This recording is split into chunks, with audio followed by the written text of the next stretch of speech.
We spend so much time, focusing on the glamorous gear, the pedals that warp time, distort reality, or paint these incredible sonic pictures. Yeah, right. But often the real revolutionary stuff sits silently, doing the boring but totally essential work of keeping the whole machine running. Exactly. If the effects pedals are the celebrity performers, the item we're diving into today is kind of the indispensable stage manager and roadie all rolled into one. This compact utilitarian box. Without it, the show, Yeah. it just stops. We are talking about the BRS PSM5 power supply and master switch, introduced way back in 1982. Ancient history in pedal terms. Right. Now, I know what you, the listener, might be thinking. Why a deep dive on a power supply? Seem a bit dry. I get that. But the sources revealed that the PSM5 was way more than just a power strip. Seriously. Right. This device was really the foundational utility for those early BOSS compact pedal rigs. It was the first time BOSS gave guitarists an integrated way to organize things, effectively making it the original pedal board brain of that compact era. Right. Okay, let's unpack this then. Our mission today is to uncover the engineering genius hiding inside this seemingly simple box. Yeah. We'll show how this thing simultaneously revolutionized signal routing and power management, and how it set the crucial early foundation for the complex, organized pedal boards you see everywhere today. Right. And we need to start with its core identity, this hybrid nature.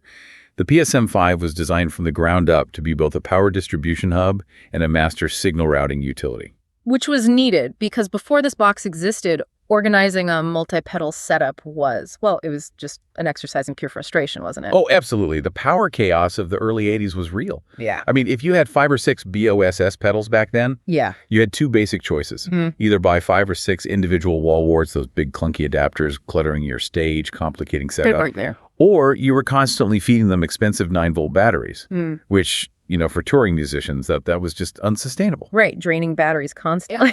The PSM5 was the elegant solution to that problem. It let you run one main power source into the unit, and then, crucially, it provided regulated 9V DC output to power up to 7 external pedals. And that number 7, that's important, isn't it? Because it used BIOS's own special daisy chain cable, the PCS-20A. Exactly, the PCS-20A. The simple act of combining all those power needs into one regulated source was just a massive leap in convenience. You immediately streamlined the footprint you needed on stage. Huge difference. Okay, but if it were only a power supply, well, we probably wouldn't be dedicating a whole deep dive to it. Right. The master switch part is what really elevated it into that true utility status, yeah. That's the kicker. Yeah. The foot switch on the PSM5, it didn't engage a specific effect like, say, a distortion or a delay. It engaged or bypassed an entire chain of effects plugged into its loop. Okay. So think of it like a central bypass station. You'd plug all your effects, your drives, phasers, delays, whatever, into the PSM5's dedicated send and return jacks. And then you could bypass that entire chain with just one stomp. One stomp. Yeah. That made it the absolute crucial central on-off switch for players needing those instant transitions, going from a dry, clean intro riff straight into a fully saturated, delayed solo tone. Exactly. That dual function power and master switching it provided reliability and simplicity. And that really explains its impressive production lifespan. How long was it made for? It ran from 1982 all the way until 1999. 17 years of stage use globally. Wow, 17 years. That kind of longevity just speaks volumes about how well it solved the specific problem it was designed for back then. That longevity brings us nicely to the electronics. Okay, so if we kind of pop the hood and look at the circuitry, Yeah. that's where we uncovered the really crucial technical decisions that define the PSM5's character, right? Totally. The architecture is basically defined by 3 components housed together. You've got the power regulation part, the mechanical loop switching for the center turn, and importantly, an analog buffer circuit. The buffer. And this is where we bump up against a major modern assumption, isn't it? Right, because the PSM5 uses internal electronic switching and always keeps the signal flowing through that analog buffer. Yeah. It is definitively not true bypass. Correct, not true bypass. And in today's world of boutique pedals, that's almost a fighting word. It is, it really is. But we have to frame this historically. In the early 80s, that buffer wasn't a drawback. It was actually a necessity. How so?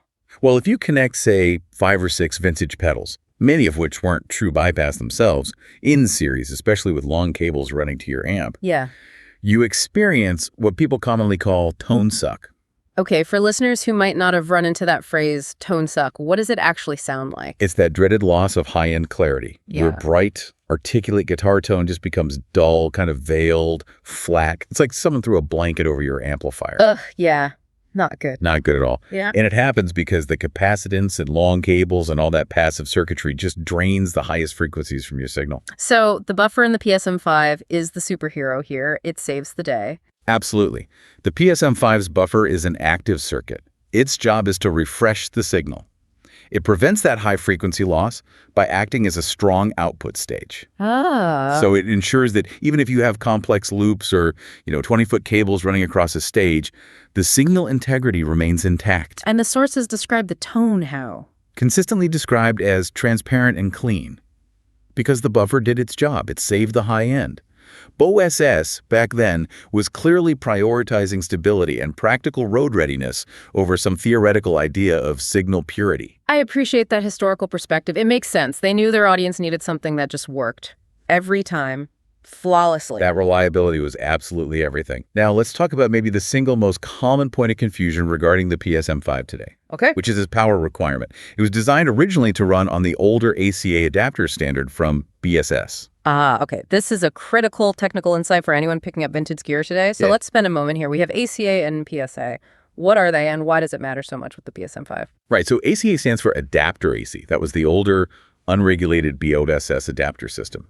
PSA is the modern standard we see now, which is regulated and provides a very stable 9 volts. Unregulated versus regulated. Got it. Now, the old ACA adapters, being unregulated, often put out significantly higher voltage when not under load, sometimes around 12 volts, maybe even a bit more, Okay. which then dropped the required 9 volts internally once it hit the PSM5 circuitry because the pedal itself had regulation built in to handle that. So what happens if you plug a modern, perfectly regulated 9V PSA adapter straight into a vintage PSM5 that's expecting that higher ACA voltage? Well, since the PSM5 is expecting that higher unregulated voltage that it's designed to step down internally when you feed it a perfectly clean regulated 9V signal, Yeah. the internal circuitry might actually only receive something like 5 or 6 volts. Not enough. What does that look like? It might mean it doesn't function correctly, or the LED might not light up properly, or it could just lead to erratic behavior. That vintage circuit needs that specific higher voltage input to correctly power the 7 outputs and run the buffer circuit reliably. Wow. So for modern use, you often need either a specialized adapter or maybe a power brick output that can specifically emulate the old ACA behavior, or sometimes you can use a specific jumper cable trick with daisy chains if you're powering other pedals too. It's a known thing for vintage BSS users. That's a really fascinating layer of complexity you wouldn't immediately expect from what looks like a simple utility box. Right. It just highlights how deep you sometimes have to go into the history of this stuff to actually use it correctly today. Precisely. And if we just quickly look at its connections again, input, output, send, return, the dedicated DC in and those 7 DC outs, you see this connectivity hub that was just perfectly tailored to the typical mid-80s stage setup. That efficiency, that tailoring, it brings us naturally to the practical significance of the PSM5. Let's make sure we clarify the signal path one more time for the user. What's the difference again when the master switch is on versus when it's off? Simple enough. When you stomp on the PSM5, so it's on N, the signal gets routed out through the send jack, Okay. through your entire chain of effects pedals that are plugged into the loop, then back in through the return jack, before finally heading out the output to your amp. So all your effects in the loop are active. Got it. And when you stomp it off The external loop is instantly bypassed, completely taken out of the circuit.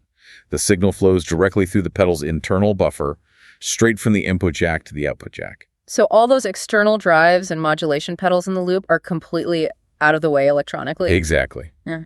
Your signal is clean, or whatever your straight guitar sound is. Yeah. But crucially, that PSM5 buffer is still active in the path, protecting your tone as it moves along the cable to the amplifier. This really did solve massive problems for early touring guitarists, didn't it? Oh, huge problems. This one box eliminated the adapter hunt, managed battery costs, protected signal integrity with the buffer, and allowed you to instantly switch between potentially huge, affected walls of sound and your pristine, clean tone. Yeah, think about the time frame, too. The PSM-5 was reliable enough to handle setups from the introduction of classics, like the DS1 distortion, all the way through the rise of early digital effects, like the DD2 digital delay and the CE3 chorus. So as pedals got more complex, The PSM-5 just remained this simple, bulletproof backbone for managing them. the sources really emphasize that before this kind of solution, organizing a multi-pedal setup often felt like trying to manage a rat's nest of cables and power supplies. It really did. The PSM-5 allowed guitarists to start thinking about their pedals as systems rather than just a random collection of individual boxes. It was kind of a foundational lesson in organization. Absolutely. And this organizational lesson, this systems thinking, is really what leads us directly to his historical legacy. Okay, so the PSM-5 was genuinely revolutionary because it came out before the widespread availability of modern, dedicated, multi-output power supplies, the big power bricks we see everywhere now. Way before. And certainly predated the complex MIDI-controlled switching systems that are common today. Exactly. It provided guitarists with a reliable, integrated way to control and power multiple effects from a single point on their board. Which meant what in practice? It meant less chance of failure, faster setups and teardowns, and less distraction on stage trying to tap dance between multiple pedals at once. That organizational step was just incredibly significant for the emerging compact pedal market back then. So what's the big historical picture here? How does this 80s utility box relate to the massive complex switching rigs people use today? In pretty much every way. The PSM-5 is the ancestor. It really laid the foundation for all the modern utility devices that manage both power and signal flow. When you examine sophisticated looping and switching systems, like, say, the contemporary Bovis ES series switchers. Yeah, the ES5, ES8. Right. You can trace the fundamental design philosophy, integrated power management, robust buffering where needed, and central master control. You can trace that lineage directly back to the thinking behind the PSM-5. So the design decisions they made, particularly using that buffered loop topology, it didn't just influence later Boas S pedals, did it? It kind of cemented Boas's reputation for reliability and that clever integrated design ethos. Totally. Collectors and historians, they don't just see this as some quaint vintage piece. They see it as a truly crucial evolutionary link. A bridge. Exactly. It's the bridge between the simple three-pedal setups of the late 70s and the much more structured modular pedal boards that became the industry standard through the 90s and beyond. We should, however, probably ground this in modern reality for a second. While it was historically vital, the sources do acknowledge that the PSM-5 is pretty much obsolete for modern multi-power supply pedal boards. Yeah, and that's fair. It's simply due to technological advancement, mainly power requirements. Well, modern digital pedals, especially the complex ones, they draw massive amounts of current compared to older analog pedals. A single centralized power regulator, especially one tied to that old ACA design, just cannot safely or effectively power a modern board full of high-draw digital units. The PSM-5 was really optimized for the lower current analog needs of its time. Makes sense. But regardless of its modern obsolescence in terms of power handling, this deep dive really confirms the PSM-5's legendary place in history. It was this unique hybrid of power supply and signal master switch that provided the crucial infrastructure for musicians to build complex rigs efficiently and reliably for nearly 2 decades. It really is the true origin story of organized pedalboard control. And, that brings us nicely to our final thought for you, the learner. The PSM-5, it made a distinct, very pragmatic compromise back in the day. Which was? It prioritized managerial efficiency and rock-solid, bulletproof reliability, which meant using a buffer over the, let's say, theoretical absolute purity of true bypass. Okay, so fast forward to now. When we look at modern setups, we have ultimate flexibility, ultimate complexity. Isolated power outputs, MIDI control, fancy switchers, pristine, true bypass signal paths everywhere. All the bells and whistles. Yeah. But does that intense complexity sometimes cost us something? Does it maybe cost us the simplicity and the sheer rock-solid reliability that devices like the PSM-5 offered back then? That's a good question.